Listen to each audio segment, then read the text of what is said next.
Tennessee Life is supported through the financial support of viewers like you. Thank you. Coming up on this holiday edition of Tennessee Life, we take a ride on the Gatlinburg Skylift, 500 feet above the city, for a different kind of holiday display. You know, growing up, anytime that we as a family would go to do any lights event, it's like we always went to a different area. And Gatlinburg hasn't always had a lot of lights to offer, especially in the Christmas season. This event itself is unique to the area, specifically in the holiday season, because we're providing a light event in Christmas time that's above Gatlinburg. It's a whole new experience that families can start to do and then build a tradition on for years to come. Fruitcake is a Christmas tradition, even if it's not beloved. This Knoxville baker believes her mother's recipe could be the one to turn your taste around on this Christmas treat.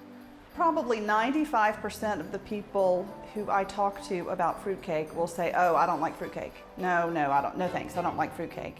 I always have to come back with, well, this is the fruitcake for people who don't like fruitcake. This is an unusual fruitcake, it's different from anything you've ever tasted, so at least give us a try. Delicious.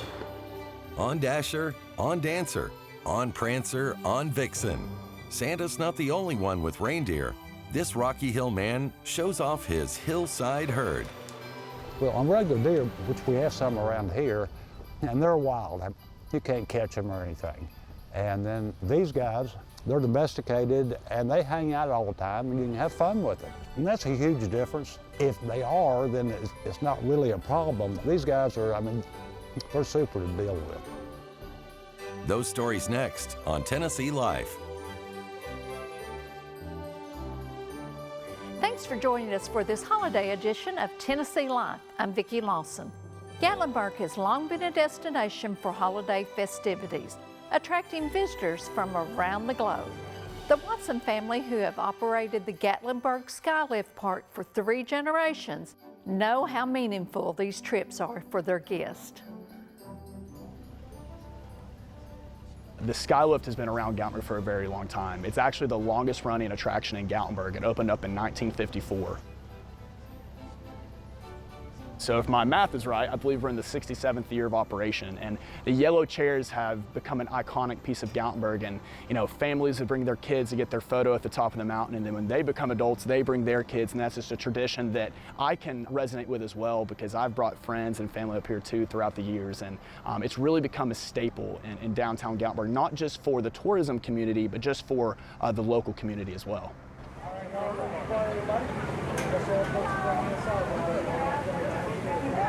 So here at the Skylift Park on top of the mountain, we're 500 feet above downtown Gatlinburg and then 1,800 feet above sea level.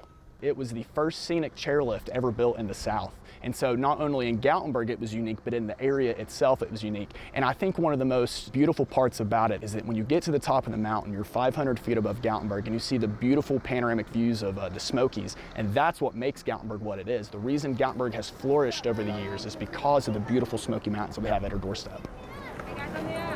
I was born and raised in Gatlinburg. I've lived here my entire life. I've been here at the Skylift Park for a long time as well. Even outside of work, I've had 3 generations of my family work here. My grandfather, Clayton Watson, was the general manager here in the 1960s.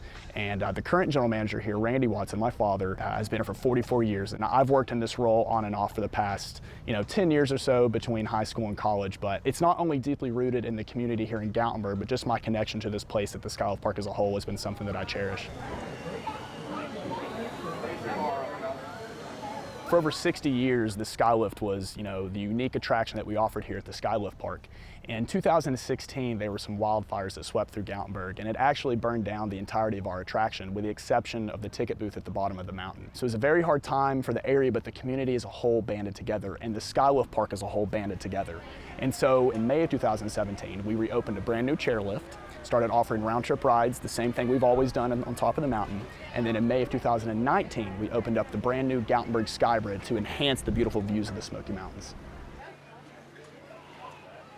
You know, we like to call the Sky Bridge an engineering marvel. It's the longest pedestrian cable bridge in North America at 680 feet long. That's almost 2 football fields long, to put that in perspective. Another cool fact about the Sky Bridge, there's over 3 miles of total cable on it. And as far as the safety and the security of the bridge, there's over 1 million pounds of concrete in the total foundation. So it's a beast, to say the least. And not only does it enhance the view, but just the actual structure itself is something that our guests love. We love watching our guests walk the Sky Bridge because not only are they getting a beautiful view of the Smoky Mountains, you know, the 3 highest peaks in the Smoky Mountains you can see from the Sky Bridge on a clear day. But when they get out to the middle of the bridge and they see the glass, a whole nother element comes into play there, and that's the, am I really about to walk over this? But as soon as you do it, you can say you've conquered the longest suspension bridge of its kind in North America. So it's a great thing for our guests. Right when the bridge opened, we saw faces from all across the world. Saw some people from Europe, some people from Australia, from all over the world that have probably never been to Gatlinburg before. So that was really interesting in itself. But once people get past the glass, you can say you've passed the glass. And then the cool thing about it is, since the Skylift has been rooted in such tradition over the years, people still want to come back and take their families and conquer it together. So it's something that we did with the Skylift back for 60 plus years, and now we're doing with the Sky Bridge moving forward. You know, a lot of people come up here in the daytime and they see how high the bridge is off the ground, which is 150 feet above ground, and they say, you know, I think I might want to come back at night so that way I can't see the ground. And when you come back at night, all you can see is the beautiful illuminated Gatlinburg below you and the illuminated Sky Bridge. So it's a completely different experience that we offer. And on top of that, families from all over the country come here to Gatlinburg to enjoy the holidays. They walk through downtown Gatlinburg, they're in the middle of the lights. So we thought, what about we put the lights above Gatlinburg, lights over Gatlinburg. And we looked at our Sky Bridge and said, let's make a tunnel of lights on the Sky Bridge. So 200 to 300 feet of a tunnel of lights on the Sky Bridge so people can enjoy the same concept they get in downtown Gatlinburg, but 500 feet above Gatlinburg. The installation of our Lights Over Gatlinburg event is a team effort for sure. It takes about a week for us to get all the lights installed, and you got to think about it, 200 to 300 feet of light on the Sky Bridge, a tunnel of lights. You're looking anywhere from 40 to 60,000 light bulbs. We have dancing, synchronized lights to music with trees on the deck area, and we're also going to have that along the Sky Trail as well. We also have a 30-foot tall tree that does the same thing. It's synchronized to music, and that's a prime photo op for people up here with the beautiful silhouette of the Smoky Mountains in the back. So you get the full experience of being immersed in the holiday atmosphere, which is something that we're trying to replicate in what downtown Gatlinburg does on top of the mountain here above Gatlinburg.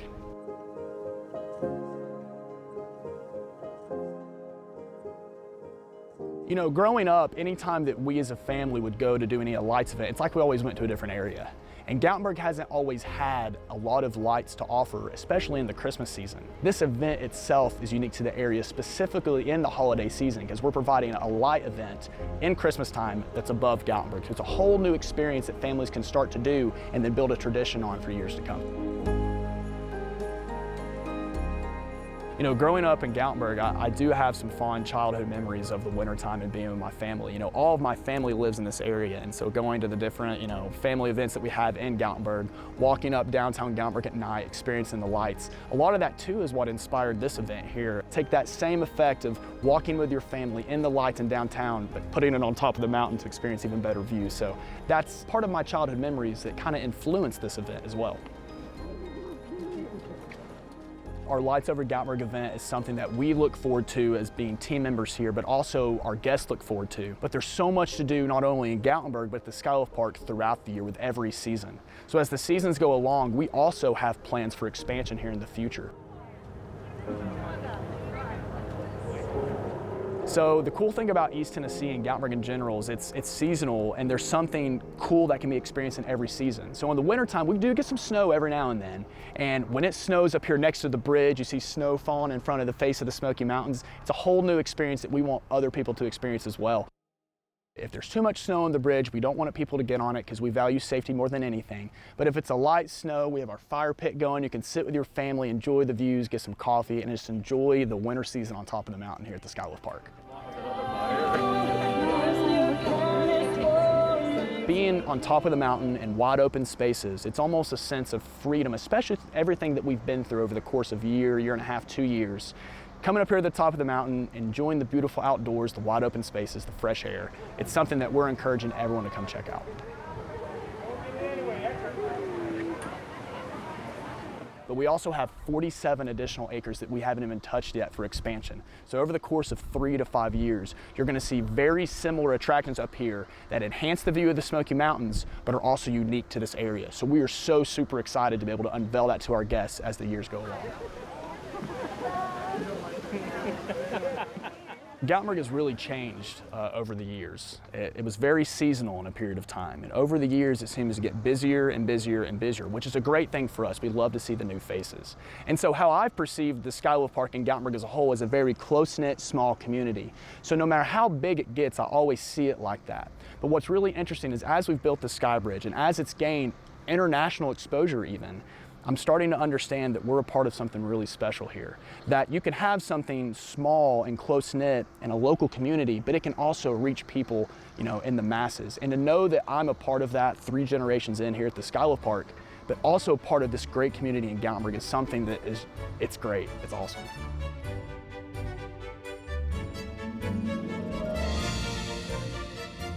Later on Tennessee Life, we take a look at reindeer raised on a hillside in Rocky Hill. I wanted the reindeer, and I got some, and nobody knows I'm here to speak of. I'll say, well, I've got reindeer. They're surprised, but there ain't that many around.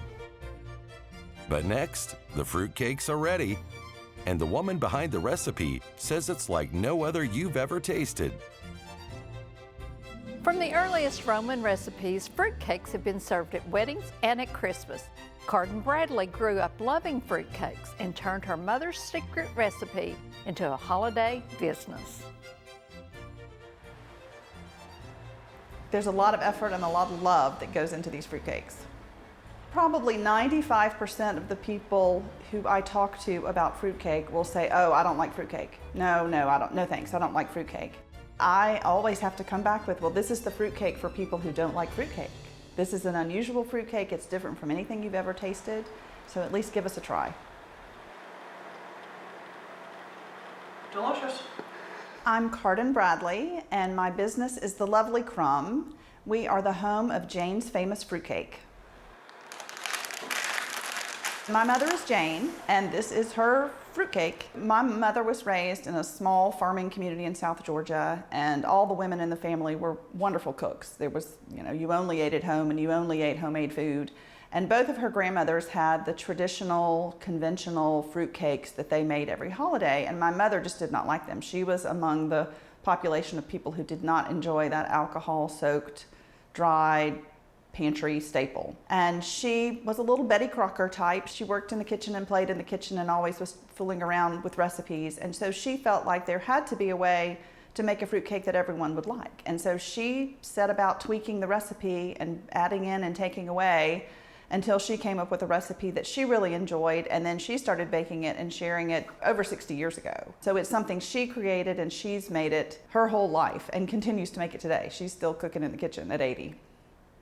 It was a popular gift item from my family, and it was also popular for corporate gifts. People would buy them from my mother to use for their clients, and so she had a little business of it in our hometown, but never really expanded it beyond that, and really didn't know the path. And it was just fun to bake it at home and share it with family and friends.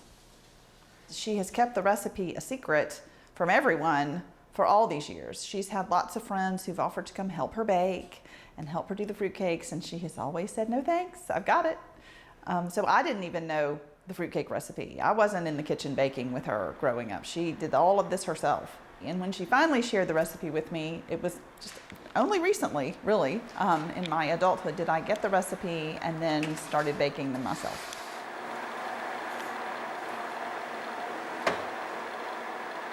You hear stories of people keeping precious family recipes in a lockbox at the bank or in a special safe at home, but this recipe is kept right up here.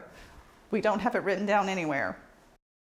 I started baking as a way to feed my family, who all came home from college, and to learn something new and spend my time.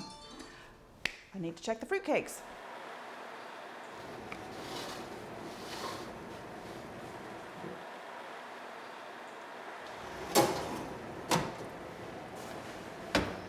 It was something that I was interested in and something that I wanted to learn.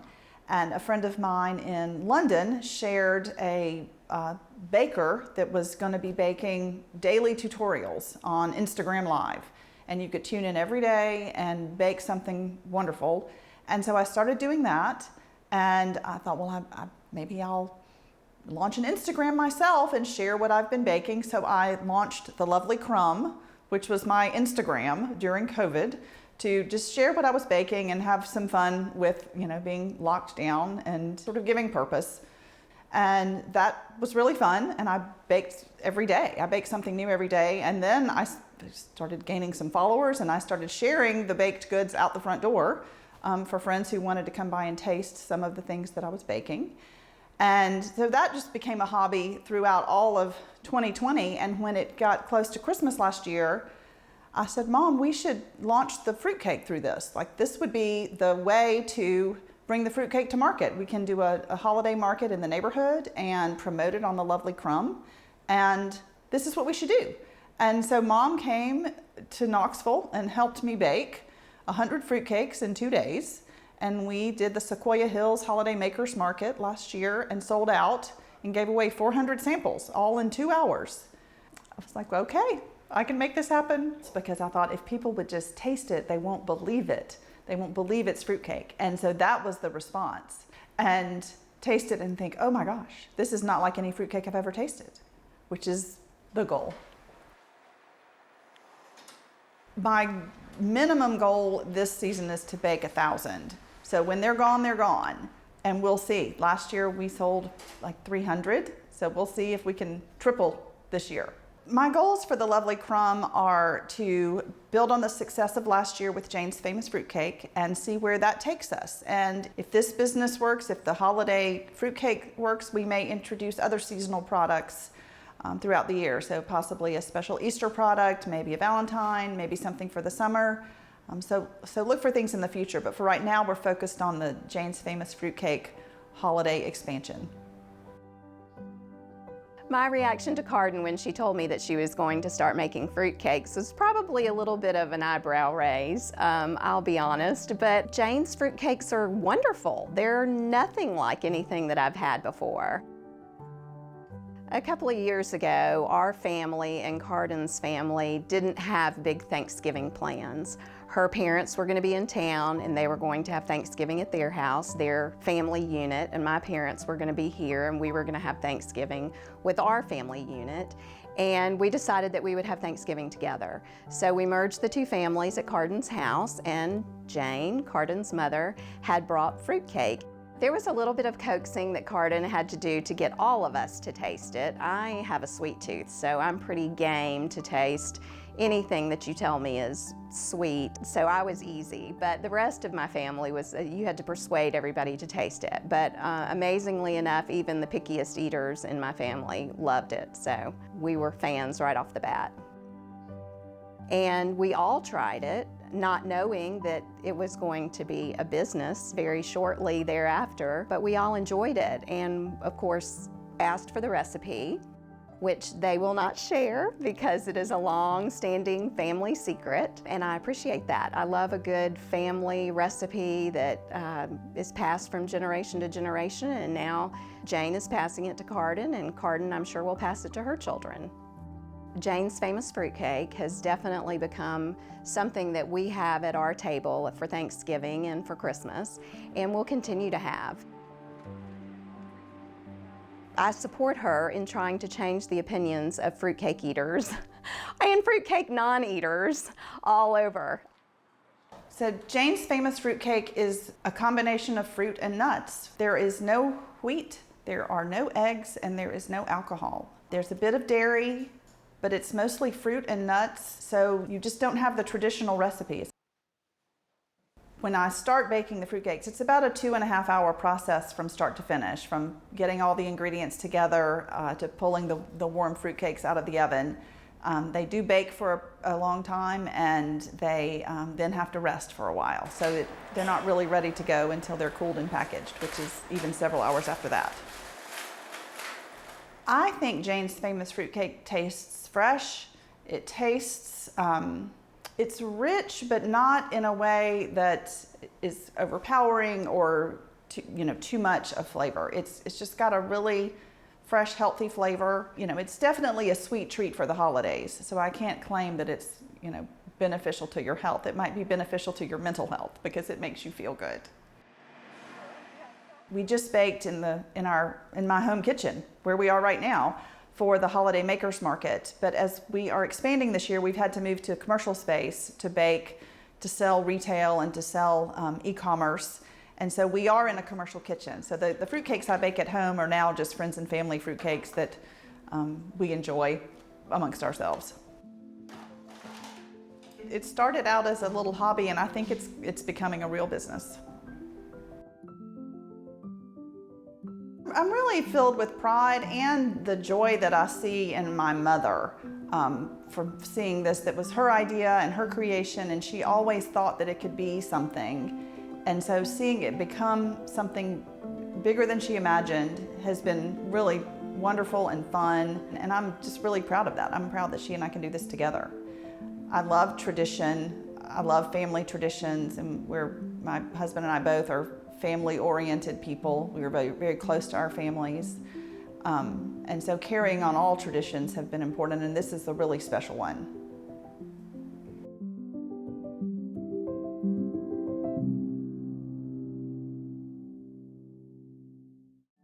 We know Santa had 8 of them, 9 if you include Rudolph. But did you know we have reindeer right here in the volunteer state? We visit a Knoxville hillside where Kyle Wilson has been raising reindeer for 20 years. I wanted the reindeer, and I got some, and nobody knows I'm here to speak of. I'll say, well, I've got reindeer, and they're surprised, but there ain't that many around.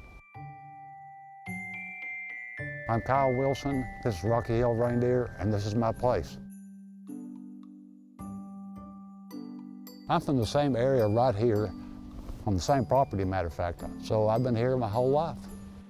Yeah, I grew up, we had dogs and cats, and that was about it. Well, we saw the reindeer there in Sevierville, and they have all kinds of animals there. And I saw the reindeer, but that's the main focus I had, and that's why we went. I just thought they were different. We liked them, and we thought, oh, okay, we'll just do this. And so I bought some, is all it boils down to. Well, on regular deer, which we have some around here, and they're wild. You can't catch them or anything. And then these guys, they're domesticated, and they hang out all the time, and you can have fun with them. And that's a huge difference. If they are, then it's not really a problem. These guys are, I mean, they're super to deal with. The reindeer come from the States primarily, but they're not from here originally. Mine came from Albuquerque, and they hauled them in, and I got them from the guy. I put them in a pen over there, and I guess we just got started. They're well nourished, and they live up to 18, 19 years old. Well, the breeding season starts in October, and it goes through January. Then they drop their antlers at the first of the year. Females that are pregnant hold theirs longer, and they'll drop them at, well, March. They regrow them, and they do it again every year. And then in April, we start having babies. And there's a whole month of having babies, and you just got to wait and see what each month brings. But it's a lot of fun. They're similar, but they're all different. And I've got some that I go up and grab them and rub on them, and they're fine. I got some that don't. But they're all, I mean, they're all pretty cool. What are you guys doing? Come on.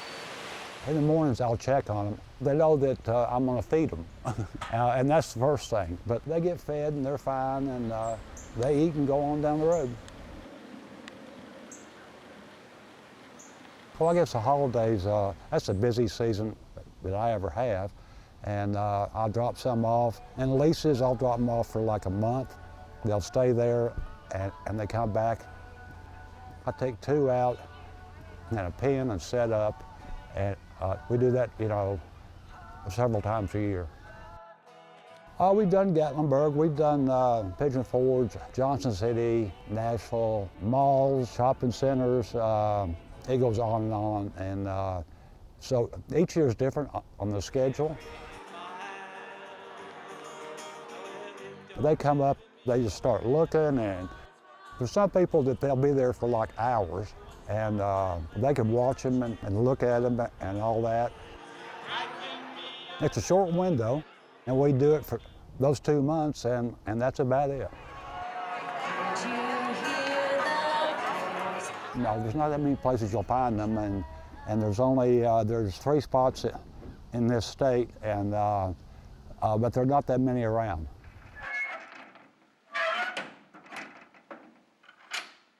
All the ones that aren't here, I go get them and bring them back, and then after all that's done, I just have a big break, and I don't do any deer for a while. Oh, I've been banged on the head a time too, but besides that, I've learned to live with them, and it's not a problem. I'm one of the few around, and so I'll be here.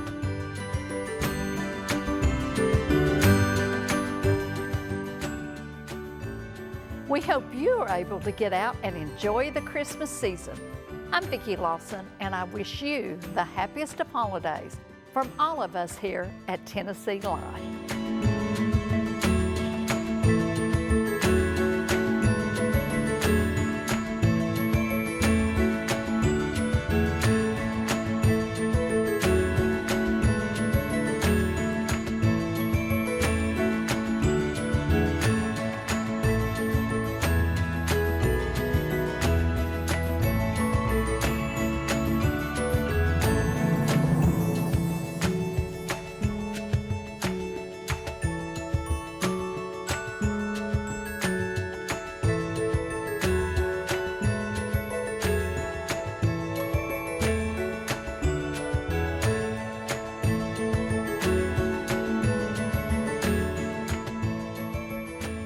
Tennessee Life is supported through the financial support of viewers like you. Thank you. A DVD of this program is available by visiting easttennesseepbs.org.